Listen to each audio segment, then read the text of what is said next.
அனைவருக்கும் வணக்கம். கடகராசிக்காரர்களுக்கு 1/8/2024 முதல் சுக்கிரனின் ருத்ர தாண்டவத்தால் தாமாக நடக்க போகும் நல்லவையாக எவையெல்லாம் அமைய போகின்றன என்று ஆராய்ந்து பார்க்கும்போது கடகராசிக்காரர்களை பொறுத்த வரைக்கும் 4 மற்றும் 11ஆம் இடத்தின் அதிபதியாக இருக்கிறாருங்க சுக்கிரன். சுகாதிபதியும் லாபாதிபதியுமாக இருக்கக்கூடிய சுக்கிரன் 1/8/2024 முதல் ஜென்ம ராசியை விட்டு விலகி தனஸ்தானம், குடும்பஸ்தானம், வாக்குஸ்தானம் என்று சொல்லக்கூடிய 2ஆம் இடத்தில் சஞ்சரிக்க போகிறாருங்க. அதோடு மட்டுமல்லாது அஷ்டம பார்வை வலுவாக கிடைக்கக்கூடிய ஒரு தருணமாக பார்க்கப்படுகிறது. 7ஆம் பார்வையை 8ஆம் இடமான அஷ்டமஸ்தானத்தில் பதிக்கிறாருங்க. பல அஷ்டம பாதிப்புகள் தவிடுபடியாவதற்கான யோகம் உண்டு. ஏனென்றால் ராசியின் அதிபதியான சந்திரனை பகை கிரகமாக பார்க்கிறாருங்க சுக்கிரன். ஆனால் அதே சமயம் ராசியின் அதிபதியான சந்திரனின் பார்வையில் சுக்கிரன் சமகிரகமாக இருக்கிறார். அப்படிப்பட்டவர் ஜென்ம ராசியை விட்டு விலகி சூரியனின் ஆட்சி வீடான சிம்ம ராசியில் சஞ்சரிக்க போகிறாருங்க. சுக்கிரனின் பார்வையில் சூரியனும் பகை கிரகமாக பார்க்கப்படுகிறார். சூரியனின் பார்வையிலும் சுக்கிரன் பகை கிரகமாக இருக்கிறார் என்பதுதான் குறிப்பிடத்தக்க ஒன்றாக பார்க்கப்படுகிறது. 2 பகை கிரகங்களும் வலுவாக நேருக்கு நேர் மோதக்கூடிய ஒரு தருணமாக பார்க்கப்படுகிறது. ஏனென்றால் சூரியனும் மிக விரைவில் ஆட்சி பலம் பெற்று 2ஆம் இடமாகிய தனஸ்தானத்தில் அமர போகிறாருங்க. எனவேதான் சுக்கிரனின் ருத்ர தாண்டவம் என்று சொல்லக்கூடிய வகையில் பல நிகழ்வுகள் அமைய போகின்றன. இதிலும் குறிப்பாக ஒருவரின் வீட்டிற்கு, குறிப்பாக பகைவரின் வீட்டிற்கு செல்லும் போது எவ்வளவு விழிப்புணர்வுடனும் கவனத்துடனும் செயல்படுவோம், உங்களுடைய செயல்பாடுகள் எப்படி இருக்குமோ அதே போன்றுதான் சுக்கிரனும் அவரது பார்வையில் பகை கிரகமாக இருக்கக்கூடிய சூரியனின் வீட்டிற்கு சென்றிருப்பதால் ருத்ர தாண்டவ நிகழ்வாக தனஸ்தானம் வலுப்பெற போகிறது. இதுவரை இல்லாத அளவிற்கு தாமாக நடக்க போகும் நல்லது என்று சொல்லக்கூடிய வகையில் நிச்சயமாக கடகராசிக்காரர்களுக்கு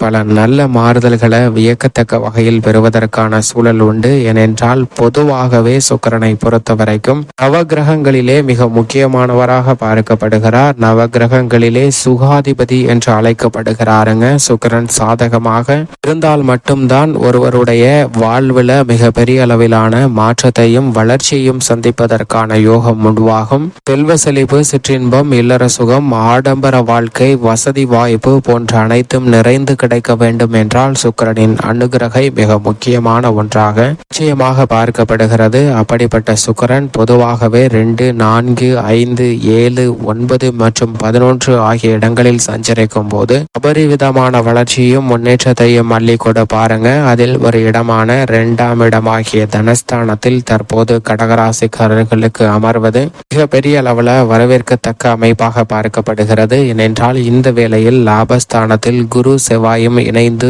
குரு மங்கள யோகத்தை அபரிவிதமாக வழங்கி கொண்டிருக்கக்கூடிய வேளையில் சுக்கிரனினுடைய இந்த நகர்வும் மிக பெரிய அளவிலான மாற்றங்களையும் அதிரடியான திருப்பங்களையும் தாமாகவே சந்திப்பதற்கான சூழல் நிச்சயமாக கடகராசிக்காரர்களுக்கு உண்டு என்பதுதான் யதார்த்தமான உண்மை. பொதுவாக சுக்கிரன் 6, 8, 12 ஆகிய இடங்கள்ல சில சிரமங்களை ஏற்படுத்துவாருங்க. அது போன்ற நிகழ்வுகளும் இந்த வேளையில் இல்லை என்பதால் முழுக்க கடகராசிக்காரர்களுக்கு நல்ல அதிர்ஷ்டத்தையும் யோகத்தையும் அள்ளி கொடுக்கக்கூடிய ஒரு அற்புதமான சுக்கிர பயிற்சியாக இந்த சுக்கிர பயிற்சி பார்க்கப்படுகிறது.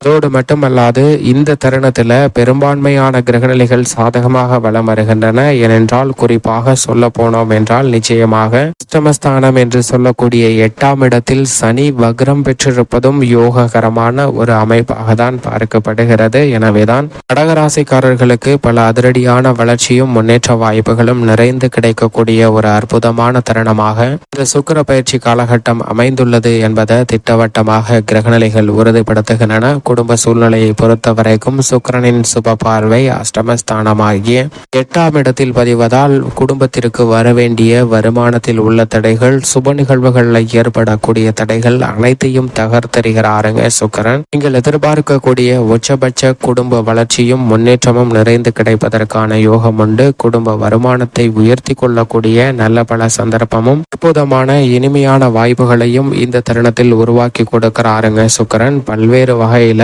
தடைகளை, தாமதத்தை மட்டுமல்லாது பல்வேறு வகையான பின்னடைவுகளை சந்தித்து வந்த கடகராசிக்காரர்களுக்கும் அவற்றில் நல்ல முன்னேற்ற வாய்ப்புகளை தாமாகவே சந்திப்பதற்கான யோகத்தை உருவாக்கி கொடுக்கிறார். மன நிறைவு பெறக்கூடிய வகையில் குடும்ப சூழ்நிலை அமைய போகிறது. சுப நிகழ்வுகள் அடுத்தடுத்து அமையும். புதிதாக வீடு கட்டும் முயற்சி வெற்றிகரமாக அமைவதற்கான யோகம் உண்டு. பிள்ளைகளால் சந்தித்து வந்த மன வருத்தமும் வேதனையும் அகன்று ஒற்றுமை மிக பெரிய அளவில் சந்திப்பதற்கான யோகம் இந்த தருணத்தில் உண்டு. எந்த விதமான மிக பெரிய அளவிலான காரணங்கள் இல்லாமல் ஏற்பட்ட மன வருத்தம், உறவினர்களிடம் ஏற்பட்ட சங்கடம் நீங்கி ஒற்றுமை பிறப்பதற்கான அற்புதமான தருணமாக பார்க்கப்படுகிறது. ராகு, கேது, செவ்வாய் உள்ளிட்ட பெரும்பான்மையான கிரகநிலைகள் சாதகமாக வலம் வருவதால் அலைச்சல் நிச்சயமாக குறையும். நீங்கள் எதிர்பார்க்கக்கூடிய உடல்நல சார்ந்த முன்னேற்ற வாய்ப்புகளும் உண்டு. ஏனென்றால் சூரியனும் ஜென்மராசியை விட்டு மிக விரைவில் விலக போகிறார். அனாவசியமாக சந்தித்து வந்த அலைச்சல்கள் தவிர்ப்பதோடு கடன் சார்ந்த தொல்லைகள் போன்றவற்றை விலக்குவதற்கான வாய்ப்பும் வலுவாக உண்டு. அடமானத்தில் உள்ள சொத்துக்களை மீட்பதற்கான நல்ல பல சந்தர்ப்பங்கள் இந்த தருணத்தில் நிறைந்து கிடைக்க போகிறது. உத்தியோக ரீதியாக தைரியமும் தன்னம்பிக்கையும் துளிர்விடக்கூடிய அற்புதமான தருணமாக பார்க்கப்படுதுங்க. அதிலும் குறிப்பாக சுக்கிரன் மிக வலுவாக 2ஆம் இடத்தில் ருக்ரதாண்டவத்தை ஏற்படுத்தக்கூடிய இந்த வேளையில் சனியும் வக்ரம் பெற்றிருப்பதால் சக பணியாளர்கள், மேலதிகாரிகளின் ஒத்துழைப்பு மிக சாதகமாக அமையும். உத்தியோக ரீதியான பணிகளில் நீங்கள் எதிர்பார்க்கக்கூடிய நல்ல வாய்ப்புகள் கணிசமாக உங்களை தேடி வருவதற்கான யோகம் நிச்சயமாக உண்டு. நிதானத்தை இழந்து விடாமல் அனைத்து விதமான பணிகளையும் கனகச்சிதமாக சிந்தித்து சிறப்பாக செயல்படுத்துவதற்கான யோகம் கிடைப்பதால் சொந்த பிரச்சனைகளை கூட களைந்து உத்தியோகத்தில் மிக பெரிய அளவிலான வளர்ச்சி பெறுவதற்கான சாத்தியக்கூறுகள் உண்டு. விரும்பிய வேலை வாய்ப்பு, நிரந்தர வேலை வாய்ப்பை நோக்கி நகர்வதற்கான நல்ல சந்தர்ப்பங்களும் இந்த தருணத்தில் உண்டு. குறிப்பாக கடகராசிக்காரர்களுக்கு அரசு வேலை வாய்ப்பு கிடைப்பதற்கான சாத்தியக்கூறுகளும் உண்டு. உங்களுடைய முயற்சியும் பயிற்சியும் அதிகப்படுத்துங்க. விரும்பியபடியே அத்தனையும் உங்களை தேடி வரும். தொழில்துறை, வியாபாரத்துறையில் எச்சரிக்கையாக செயல்பட்டு வந்த உங்களுக்கு எதிர்கொள்ள வேண்டிய வளர்ச்சியை சிறப்பாக தாமாக உருவாக்கி கொடுக்க போகிறாருங்க சுக்கிரன். தனஸ்தானத்தில் வலுவாக சஞ்சரிப்பதால் கடகராசிக்காரர்கள் சந்தித்த கொடுக்கல் வாங்கல் போன்ற பல சிரமங்கள் விலகும். கடகராசிக்காரர்களுக்கு புதிதாக ஆர்டர்கள் நிறைந்து கிடைப்பதற்கான சூழல் உண்டு. மன கஷ்டம், சங்கடம் இல்லாமல் அத்தனை பணிகளையும் சிறப்பாக செய்து முடிக்கக்கூடிய ஆற்றல் வலுவாக கிடைக்கிறது. பங்குதாரர்கள், வாடிக்கையாளர்களின் ஒத்துழைப்பும் சாதகமாக அமையும். தொழில் வளர்ச்சிக்காக, வியாபார வளர்ச்சிக்காக நீங்கள் செய்யக்கூடிய சிறு மாறுதலும் மிக பெரிய அளவில் நல்ல பலன்களை பெற்றுத்தரக்கூடிய வகையில் அமைவதற்கான யோகத்தை உருவாக்கி கொடுக்கிறது. புது புது பிரச்சனைகள் வந்தாலும் அத்தனையும் தும்சம் செய்யக்கூடிய வகையில் சுக்கிரனின் ருத்ர தாண்டவம் மற்ற துறைகளை விட தொழில்துறைக்கு சிறப்பாக அமைகிறது. கடகராசிக்காரர்களுக்கு கலைத்துறையை பொறுத்த வரைக்கும் உங்களுடைய தனித்திறமை வெளிக்கொணர்வதோடு மட்டுமல்லாது உங்கள் உள்ளத்தில் வைத்திருந்த திட்டங்கள் அனைத்தையும், உங்களுடைய வெளிப்பாடுகளை சிறப்பாக வெளிக்கொணர்வதற்கான நல்ல பல சந்தர்ப்பம் நிறைந்து கிடைக்கக்கூடிய தருணமாக பார்க்கப்படுகிறது. எதை செய்தாலும் அவற்றை முன்னெச்சரிக்கையுடன் விழிப்புணர்வுடனும் செயல்படுவதால் அனைத்திலும் இருக்கக்கூடிய சங்கடங்களை களைந்து சிறப்பான வளர்ச்சியை நிறைந்து பெறுவதற்கான யோகம் நிச்சயமாக உண்டு என்பதில் சந்தேகமே இல்லை. கலைத்துறை ரீதியாக நல்ல வலுவான மாறுதல் உண்டு. அரசியல் துறை ரீதியாக மக்கள் மத்தியிலும் கட்சிகள் மத்தியிலும் நல்ல பெயர் கிடைக்குங்க. பெயர் புகழ் அதிகரிக்கும். எதிர்பார்க்கக்கூடிய வாய்ப்புகள் உங்களை தேடி வரும்.